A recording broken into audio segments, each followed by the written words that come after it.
Welcome to Inside the Sheriff's Office. I'm Sheriff Manuel Gonzales III.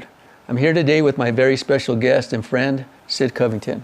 Welcome to the show. Thanks for having me, Sheriff. I'd like to talk a little today about collaboration and the importance of it. I really believe it's so important today in law enforcement because we're facing a crime problem that's much greater than the four corners of Bernalillo County and Albuquerque. And we understand that these criminal enterprises go far beyond this. And so can you share with us why it's important for us to collaborate with our state and federal partners? Sure, Sheriff. I think one of the main reasons that we partner with them is because we can have a greater impact for our community, right? When I worked narcotics cases or human trafficking cases, and our deputies work these on a daily basis, they often go outside the lines of the county. And so when we increase our ability to investigate crimes that cross state lines or county lines, then we've really done a good job of helping the citizens of Albuquerque feel safe because we have an expanded reach, right? And so we've done a good job, and you've opened up in your tenure as a sheriff, you've opened up more opportunities for federal partnerships than we've ever had in the past.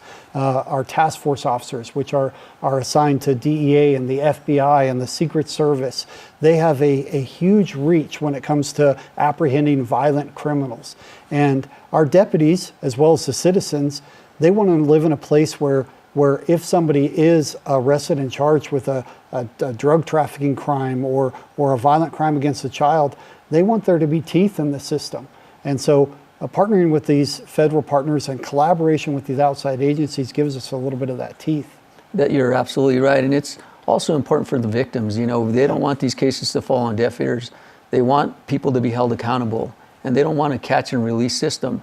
I believe that the collaborative piece is brought in these other agencies to help support the effort to hold these people accountable, and how important that is to our community. Can you let us know how important it is to like a victim? Oh yeah, I mean, you know, that's the reason why you and I are in law enforcement, right? We want to serve people, and the victims end up being the people that we're serving. We want them to feel safe, and we don't want anyone to be a victim of a crime, but when they are a victim of a crime, we want them to be able to walk away knowing that we've done everything that we can to hold that person, that offender, accountable. And that's what the collaboration helps us do, because federal prosecution is often greater than maybe a state prosecution. So instead of putting this guy or gal back on the street, they're being held accountable for what they did. And the victims then can feel more safe and more secure in what we've done. That's awesome. I'd like to thank you today for your insight, sharing your experience with us. Also like to thank our audience, and we'll see you next segment.